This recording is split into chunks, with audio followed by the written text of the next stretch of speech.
expected to make it. So Logical Raptors Fanatic. shoot, trying to miss. Like every shot, Logical Raptors Fanatic. try to make it. So I was gonna act surprised. A fun guy. Obviously, Logical Raptors Fanatic. love the game of basketball. I mean, it's just more questions you have to ask me in order for me to tell you about. Logical Raptors Fanatic. I just can't give you a whole spiel. I don't even know where you're sitting at.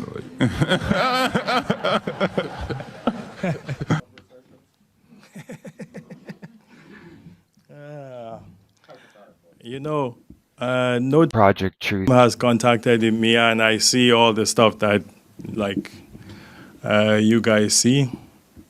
I dream like they dream. Yeah, Yeah, so they keep dreaming. I dream too. Salute, real ones. Project Truth always. Mike G back here with Logical Raptors Fanatic.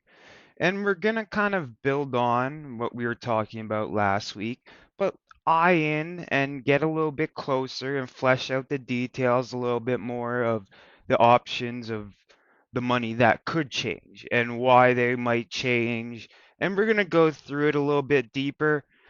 Obviously, we're going to talk on the contract structure of the big three signing, but then we're going to go into each of the rest of the guys that may have changing differences with them and talk on some of the things that attach the basketball and development towards the money and try to show you how that shapes out, and we'll see how it goes, but it's going to be an interesting one. Strap back and enjoy. All right, so we're going to start it off with obviously the biggest dominoes, but then tweaking of these big dominoes depend a little bit with the bottom roster and how full we need it for where we want to be. And all these decisions I'm going to talk about today are kind of in tandem. So, like, when you label ranges, right, it's to kind of have an idea of where it's going to be, but when it comes down to the end of the day, certain numbers are going to change a bit, right? And certain things are going to happen. That's what happens in negotiations and all those type of things. But let's continue to look at what I called for, which was technically like a mid backloaded contract. And if that plays out, obviously the first year would be like his when he's in his 30th year, like, of age, right? Second year, 31st year, right? Third year, 32. Fourth year, 33, right? So that's like pretty much his prime, right? So this is over his prime, and we can see if we go through it a little bit. I'm going to explain this out. So average annual salary is usually the number that people talk about. Oh, he got for 4 years, 30 million, right?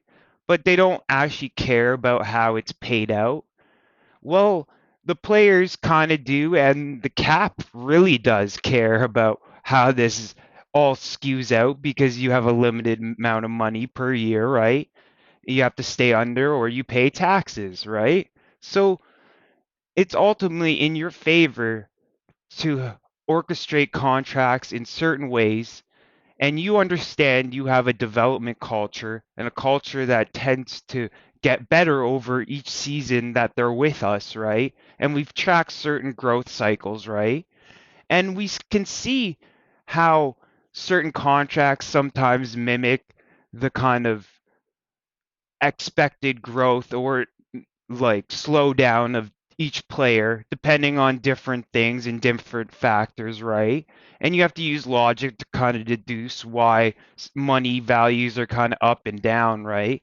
But ultimately, if we go through what I have here, right,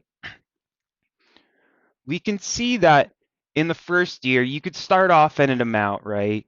But just to keep it kind of in tandem with the 30 million, and it's easier to work with these numbers, I'm going to explain this part at the bottom, don't worry. But let's continue on. So 8%, you can move a, a contract either down or up 8% in each year. And this is the starting salary. So like the 8% would have to match up to 8% of this value to get to 30.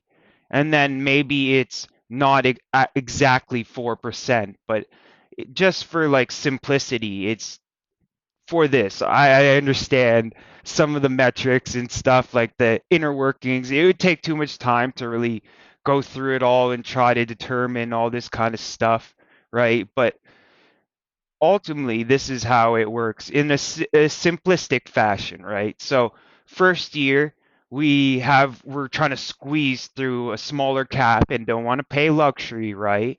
So we have that the year that he takes the biggest pay cut off the 30, which is his annual average value, right? So we can see we can get him down to 27.6, and we have another option I'm going to show in a second, but we'll continue with this one. Then second year, obviously, it's like a fair amount in the second year, right? And the cap's still kind of a little bit tight, but then another year passes and we get another 8 mil on the cap, right? And we have a little bit more room to adjust that. So we even out the 8% from the first kind of drop off 30, and it evens out all to 30 mil average, right? Over the final 2 years with 3.12 million and 3.12 million, right? So you can see how like instead of increasing it 8% in 1 year, which we can do, and then drop them back down to 30, which is also an option, right? But I kind of to even out the salary and make it better for us, and he's not going to get too much better. So we don't want to have this kind of structure where this is actually the most extreme tweak you can make to his contract. And if we could see down here, like ultimately this is what, yeah, it's called whatever, like 4 years, 120 million. That's what they reported as.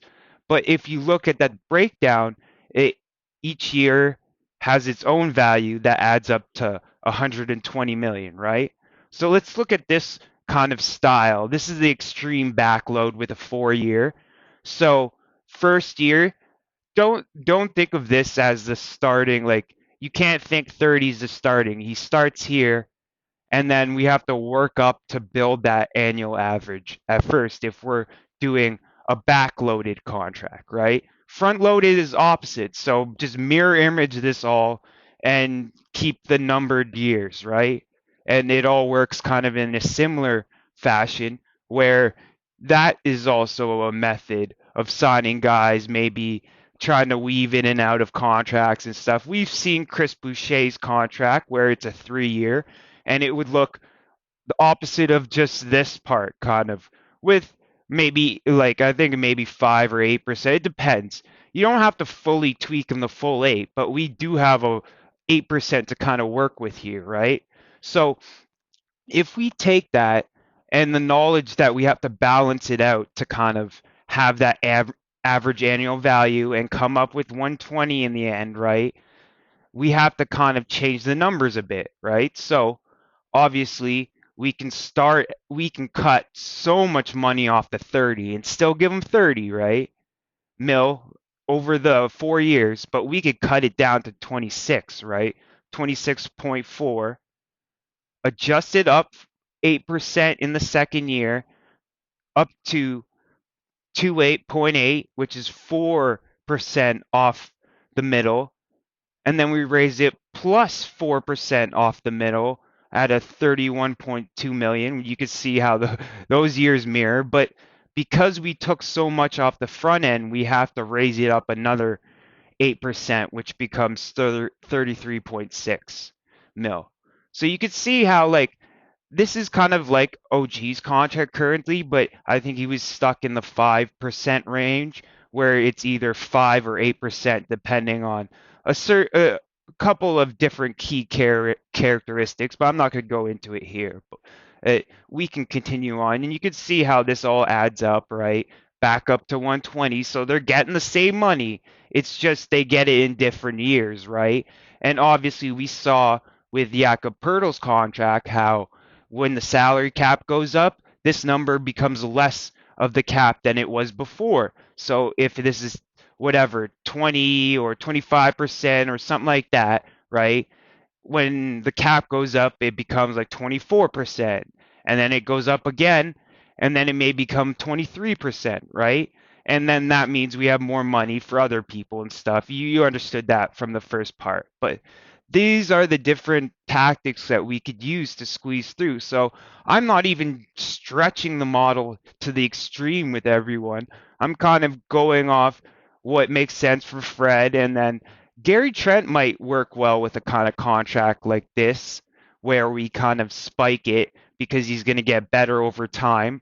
Pirtle, maybe we'd want to have a similar growth arc like this, right? So you can understand Gary Trent would his numbers would be all like messy looking each year like they are with OG, but it all kind of averages out to a simplistic number. And this is kind of what they did with OG, and he might have been in the 5 range. Yeah, right? So, okay. And now we go back to here, right? So 30, I'm claiming 30 here, right? Because it's easy to work with 30. But this line can be adjusted down or up, right? It's not the annual average has to be 30. If we want to have less money over the 4 years, we say 28 mil average annual value, right? And that changes the amount, the 8%. So we can't cut as much off of it, but it's going to be a lower amount, right? So we could work with it so many different ways. I have labeled the Gary Trent Jr. range, which is healthy for us on both sides. Obviously, this is the red for them, and just because they want to promote their value and stuff, and I respect that. So I'll definitely put it in their favor because we are looking to be fair. We're still giving the same money. It's just the different because of the cap and all that kind of stuff. We have to structure the contracts differently, right? So Pirtle, he wanted 20. Maybe we can go 21 high end and do kind of maybe a little bit more kind of slanting. Who knows? But Masai understands these type of tactics and knows what kind of bets he can make with certain players and what contracts will definitely increase in value and decrease or whatever. It's about retaining the value at all times, and then maybe at the end having the last year the best value for the contract in a sense, right? And maybe that's where you trade them and you have the option open, but you always look to re-sign your assets, and then once they're on contract, that's where you have a real asset to deal with, right? So we'll see how it goes with these three in the summer, but obviously I believe that they should keep them all unless there's a trade or one of them feels they want more money than this or whatever happens. With free agency, there's the Magic really want Fred, but I don't know if Fred wants to get paid to lose, so we'll see. If he's a true winner, he'll stay here and take maybe a less money than they're willing to offer and understand that you can build a better team around him based on his number being correct. And Masai is always trying to get the numbers correct because it benefits everyone else on the team having proper payment level, and it does incentivize certain guys to look at certain guys that make a lot of money and see what they're doing if they really want to make a lot of money for their family. And it drives the whole culture in a sense of creating more value. So I definitely want to show how like we gauge that value. We're trying to create value and we can kind of estimate and scale sometimes, right? And bend the roster a little bit to our will. And Masai's really good at that. Bobby obviously is really good at it, but both of them have a great idea of who they need to keep and who they want. So that's why a lot of these numbers are changing. And then there's one number that's changing, and we'll talk about it. But let's continue on. And here's where it gets a little bit interesting because these are the places that we're going to grab money from if we need it for another guy that's like a rookie guy and stuff like that. Well, I'm going to explain it out right here, right now. So Thaddeus Young, summer 2023 option, yeah. Waive him to clear 7 million in cap space, but that creates an open roster spot, right?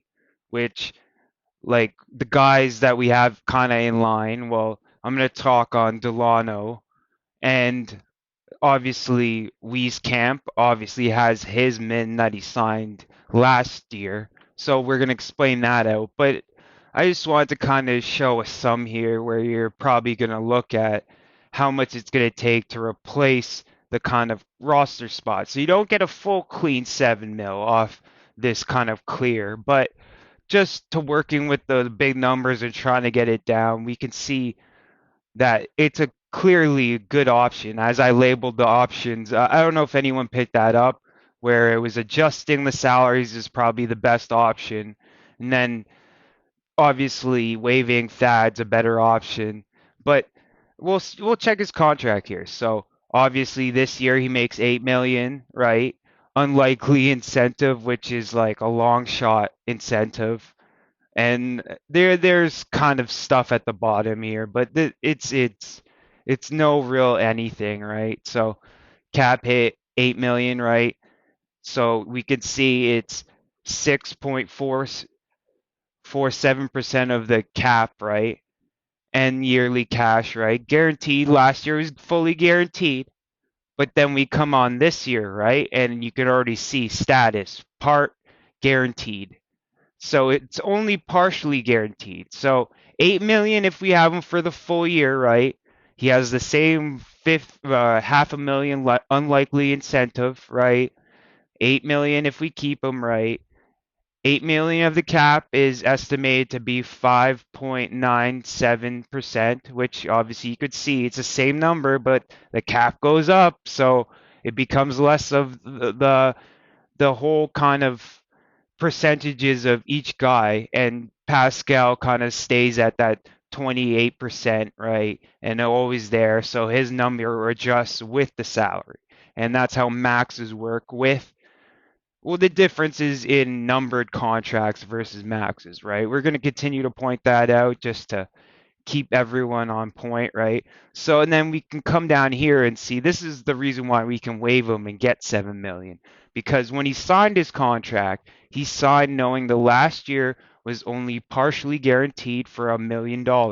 And we could see that, right? And that shows up on the contract. So it's important to kind of look at these numbers from time to time and check what it actually says and what these numbers look like. So obviously, I think this is probably a key move. If we don't want to extreme backload the starters, we're going to have to kind of cut Thad and then replace him. And we'll talk about the replacements. I got replacements for our guys, right? So Otto Porter Jr. is the other interesting guy because obviously Otto Porter Jr. summer 2023 option, trade for non-guaranteed players to waive them. So pretty much trade for guys like in Thad's position enough to get the 6.3 million, right? We need 75% of that to trade him to a team that is over the cap, or under the cap, we can kind of trade this whole salary to them, but that's going to cost more. So if we're looking to more gain off this, we probably give them to a team and then let that team kind of rehab them. And then I gave that plan out last time where you can rehab them and then trade them for a pick or another rental or something if the fit doesn't work. But this number can you can get off it kind of somewhat easily, not because he hasn't played last year's might be a difficult kind of matchup to find, but I think this only needing this money depends on the first round pick and how much the first round pick needs money. And we're going to go over that, but we're going to show kind of the replacements if we take these guys out. And we'll show the next guy with the next kind of biggest money. And obviously this is guaranteed and stuff. And you can see it's 4% of the cap, right? So you can see all this kind of stuff with them too. And it depends if Masai's attached to Thad, he's going to make room for him and flex the starters, and we'll see there's an option with Malachi and maybe get rid of Otto. But if he likes Otto, then it might be Thad and Flynn and whoever to make room for the next guys, right? Or it might be just them two and then we load in with the other guys that I'm going to talk about, and we're going to sum it up all at the end. So let's continue on. So here's an option that's pretty interesting, and I thought this was kind of the way to band-aid the roster, where we only had to get like rid of like Flynn in a sense, and we would have been under the cap already and not needed to kind of lose Otto or Thad or adjust the money or anything like that. Like we could have just before Pirtle came and needed a little more money, which raised the amount of money in my previous video, obviously that we were over cap, but we saw how I kind of adjusted the numbers a little bit and we can get under that clean. But now here's kind of where the more comes from. The more is whether we want to keep Malachi and Delano and maybe say goodbye to Wieskamp or Doughton or Harper Jr., which is the other three in this kind of weird position where they're not in the rotation yet, but they're being tested and they're kind of being worked in and seeing which one kind of is the guy for us and the team going forward in the next couple years if we do decide to keep the core. Obviously, if there's a sign and trade, things open up. We don't have to kind of make hard decisions with the smaller guys. I said all year long that if we traded for like a big three or something, we'd have to cut depth down to the bone. We got a decent player that will cost like 20 million, which is not a max. So we have to cut a little bit, but not right to the bone. So we do have options to keep Malachi.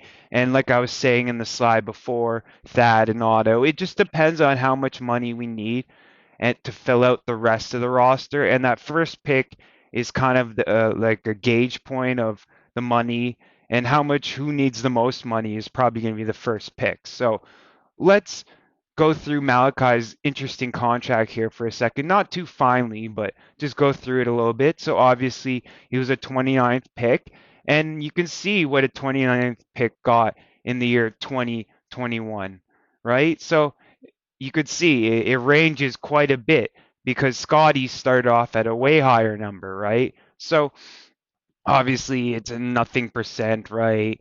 Guaranteed once we exercise the option. But this is interesting. After the third year of the contract, he's eligible for the designated rookie extension, which is 25% of the cap max, 5 years, 95 million to whatever, and then yeah, the year one base salary 33.6 million.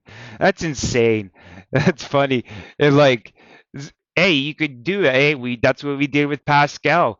Once he was after his third year, we won the championship. And that summer, once he became eligible, we locked him in on this, right?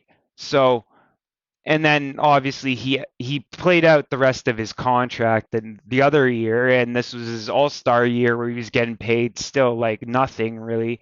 And then the year like the next year in his contract, he finally made this kind of big weight money when he was already an all-star and an all NBA second team. So it was actually 28% when we started paying Pascal. So yeah, you could see what happened. So he locked in early, but because of the different triggers in the contract which we looked at, right, for whoever, I can't remember. No, we looked at it for Siakam's contract in the rookie or in the Raptors Extension Series, and we were looking at his contract and it was a 28% contract the whole time, but I did explain that part of the designated rookie extension, which is interesting. And then if we want to keep him past the year after next year, we have to offer him 5 mil, and that's his minimum based on years of service in the league. So you could see last year, which well, we'll get back to the trade Malachi option, but I want to explain out the minimums because it's important to understand the trade thing, right? So you could see in 2022, 2023, if you sign a minimum for more than 1 year, it becomes it's locked in on a certain value based on your year's experience in the league. So Joe obviously had like no experience, so he signed the this, and then he might get that, and he got more because we can raise it. It's the minimum, so we maybe gave him a little bit more here, and then gave him a bare cut on the second year.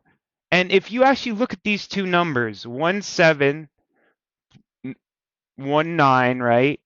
So if you look and see how it changes, so if you sign a minimum in this summer, you actually get more money than you would have got if you signed a contract the year before. And that's how minimums kind of work out. They get bumped up and stuff.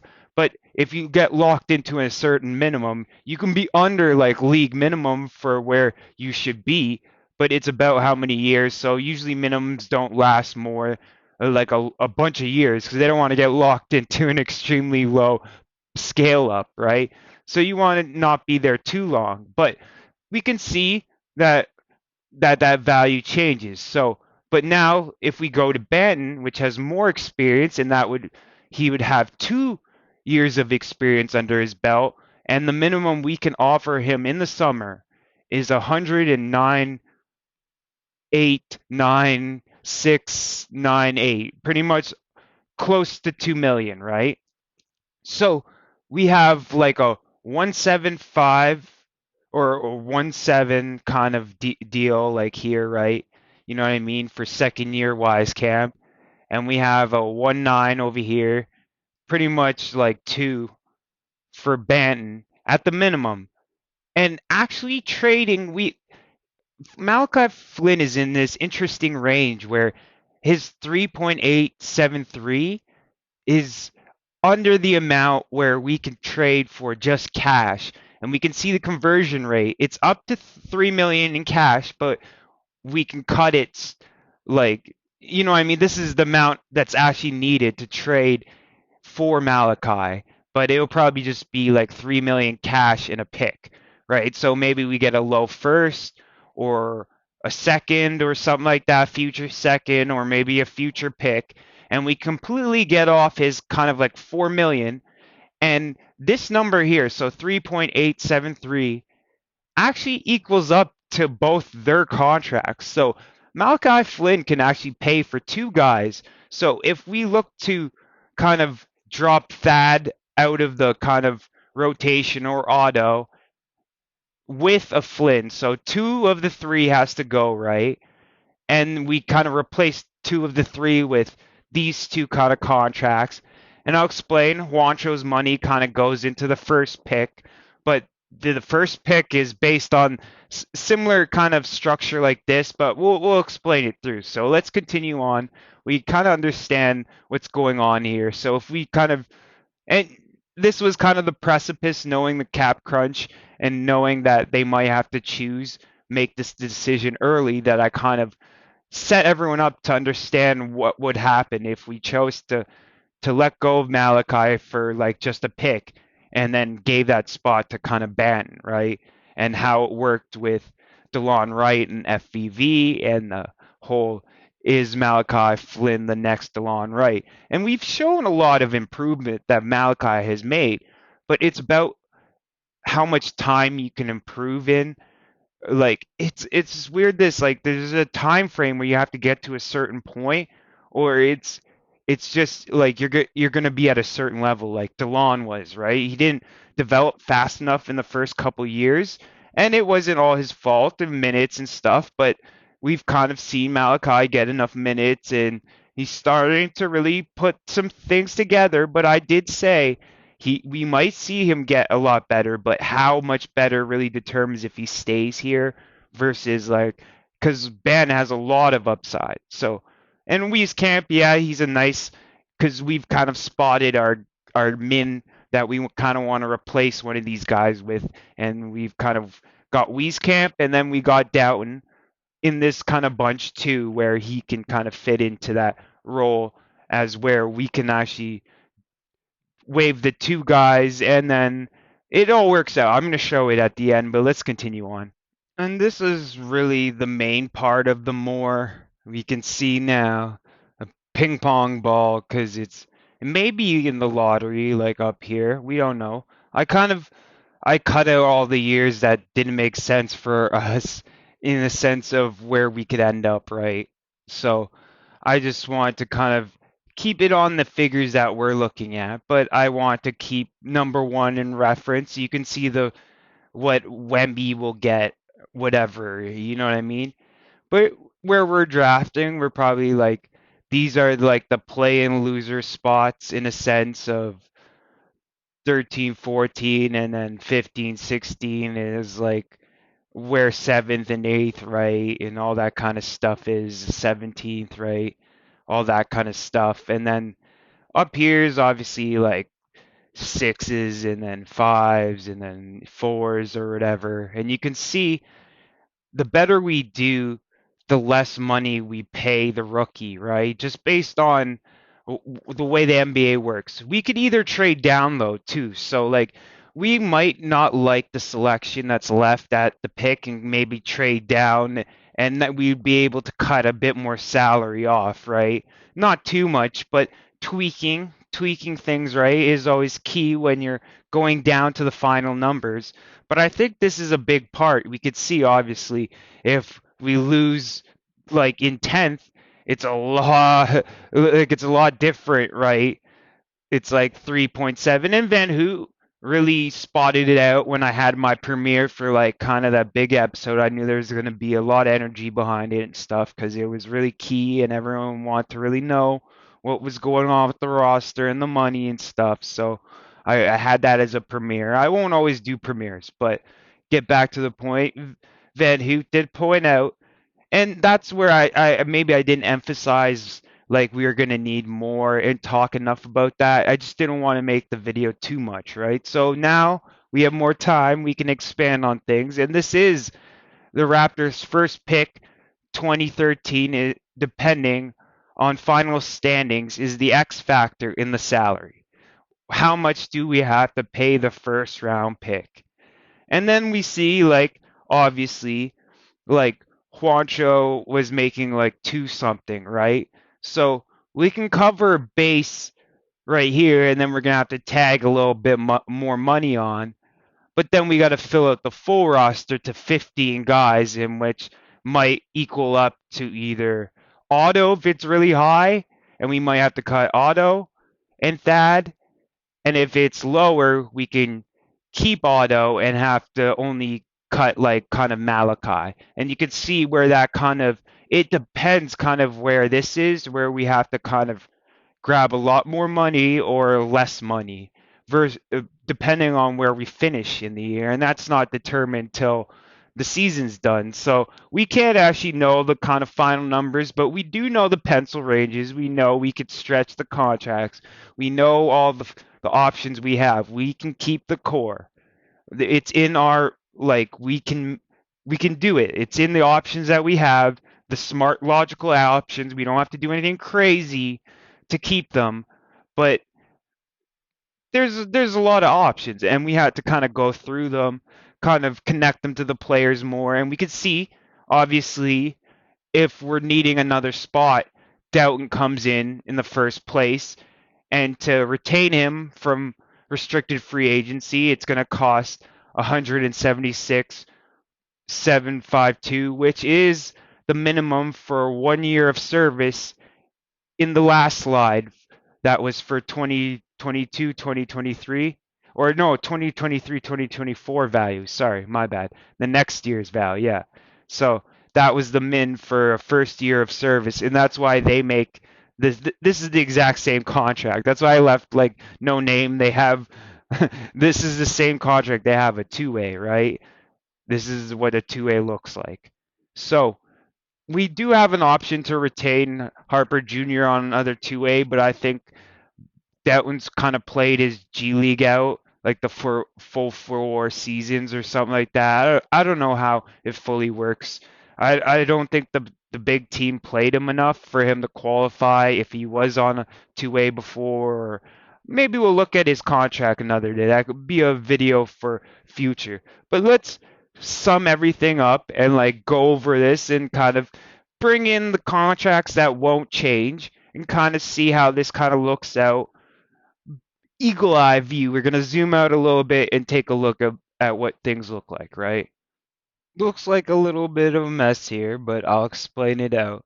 And these are kind of I'll talk about the dominoes. I sized them up to like needs and all this kind of different stuff. So let's start it off with the pre-signed 2023 contract numbers of the core, right? The core guys, we're definitely keeping these guys. If there isn't any trade or anything, because OG or whatever, if there's no trade, this is what we're looking at, right? So Siakam, obviously he's going to make 37 million, but needs a new extension or new contract next year, right?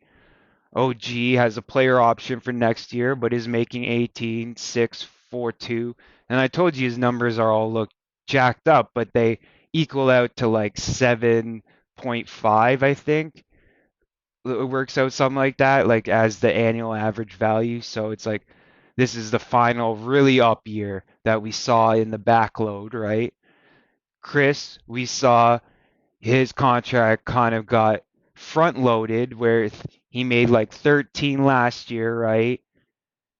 Well, this year, and then he'll make 11 next year, almost 12, and then it goes down to 10.810, right? But this is the annual average value for him like over the 3 years, it's 11.75. So Barnes obviously still on his rookie kind of contract, signed that designated rookie extension for 4 or 5 years. Obviously, we did Pascal Siakam 4 years, and that kept us open to get guys like Ben Simmons and whoever. When everyone was getting crossed off, you can't trade Durant and whoever for this guy and that guy and that guy because Ben Simmons is on the team. We could actually trade Pascal, but we didn't want to. We usually want to keep our assets, but the option was there, and that's what the flexibility is about. Pre-thinking certain things, and knowing that Pascal's the number two. So if we pull in a number one kind of aspect guy, he might be on a 5 year, and the only way we could really make it work or whatever was with Pascal on the 4 year, right? So you can see how flexibility works and different roster things. So understanding the rules of the game can help you understand what's going on with the game of money and not think that this amount's too crazy or that amount's too crazy. It does kind of make sense when Masai signs guys, it's logical numbers, so it's easy to follow where he thinks guys are, and he's very key on a lot of different things number wise, and they're really smart contracts, all of them, right? So it's like there was that one blemish with Damari Carroll, right? But that was a different thing. We expected one thing, and it turned out to be a different thing, and we had to kind of pay the mistake price of a first and a second, but we weathered on and won the chip, and history's history, baby. You know what I mean? So we'll continue on. So Precious makes what his 20th pick would make, and he was kind of drafted in the same draft as Flynn, I believe, right? So Flynn makes like barely three in his last year, where Precious in his final year's this one, and that's his qualifying offer. So qualifying offer is green, player option is blue. So you can understand that. And then red is team option. So we have an option to keep Barnes, and this is kind of the value. If we want to retain him off this contract, the minimum we have to pay him.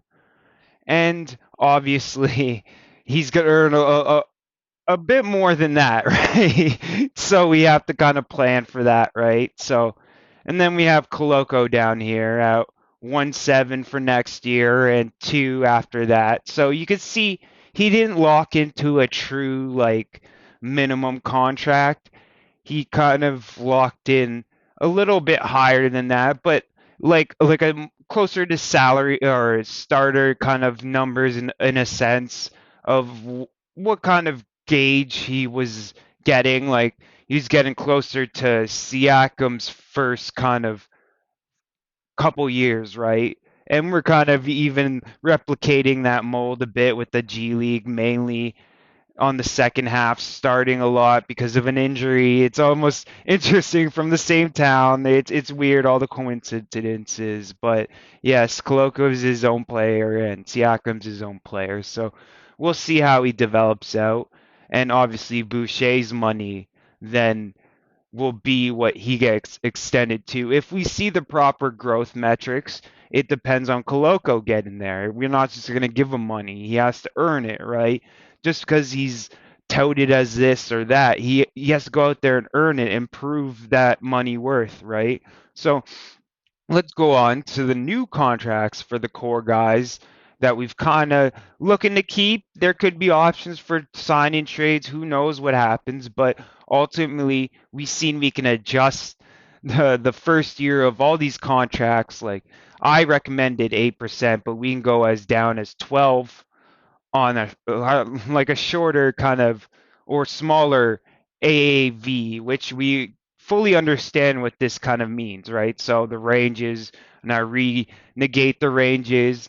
And here, obviously, this is the total of the 6 guys here, which is 82 million.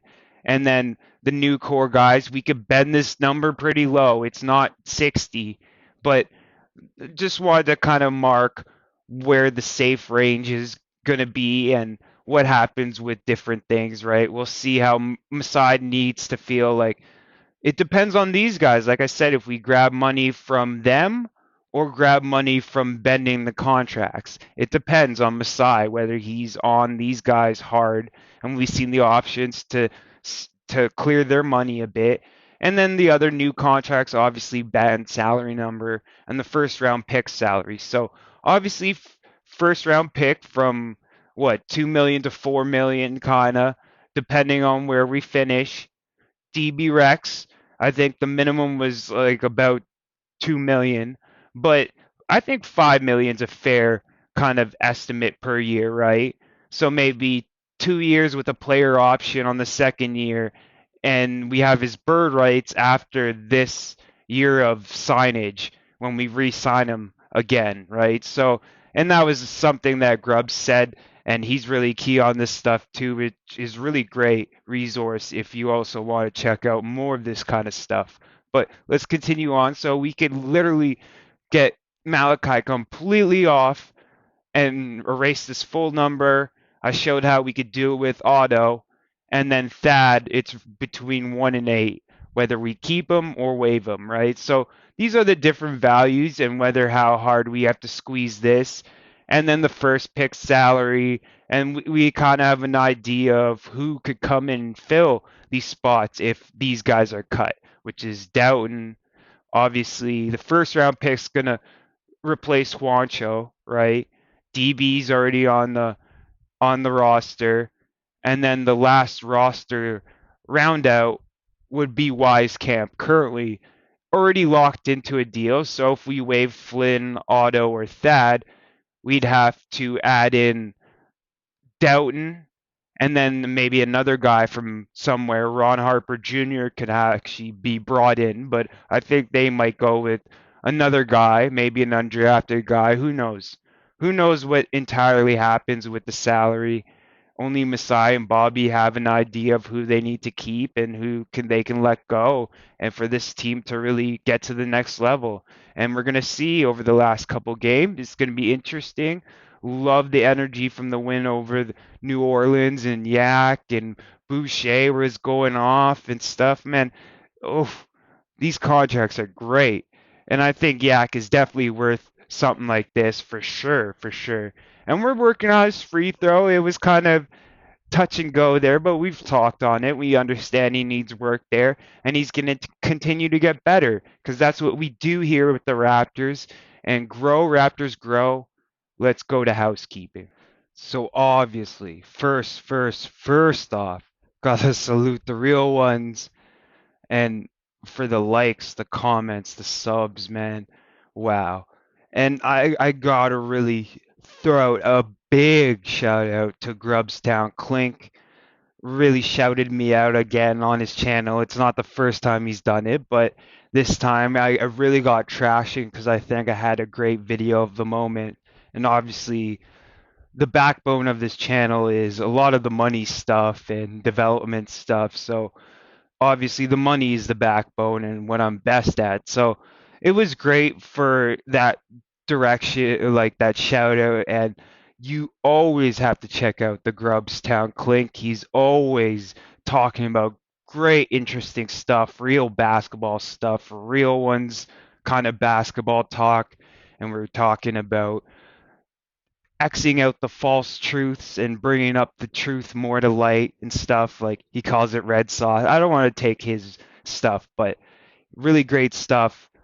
Obviously, Raptors Freak Lex, 9:30 a.m. Eastern. Every day, this guy is taking every comment, question. He's working it. He's working it, and he's bringing the love for the Raptors to us every day in a place where we can kind of comment and say things on the go and react to the game in the morning and stuff like that. Really great time. But let's get on to the pitchers now, I guess. And we just passed the All-Star kind of weekend in a sense, right? And we saw Pascal really represent and I think really do a great job with his mini cam and stuff. Like great smile, infectious, man. This guy's such a star in this league. And no doubt I felt that he should have been an all-star this year. We'll definitely see if he can get up to that all NBA range. I think it's based on the team a little bit too, right? If we can get up there in the standings, we'll see how the season ends. But Pascal's been fantastic so far this year, really working that three ball like we talked in the Extension Series 1 and adding that aspect and really cementing his touch with that. And we've seen it from Scotty too now, like a little bit where he's able to get respect on the perimeter a bit more, which is really opening up options for him as a playmaker. And we saw that in New Orleans, the game. And we're going to talk about all this stuff, obviously, eventually when it's appropriate and in time when there's enough to talk about. But I'm charting all this stuff and we'll see how it goes. I know the real ones are charting the stuff. So no problem. Let's keep it pushing. We could still get that first round series victory. That's not out of the question. We just got to continue playing great basketball and bring Yak obviously more back into the fold. And we're looking dangerous with Yak. But I'll leave it off here. It was awesome, interesting, and Project Truth always.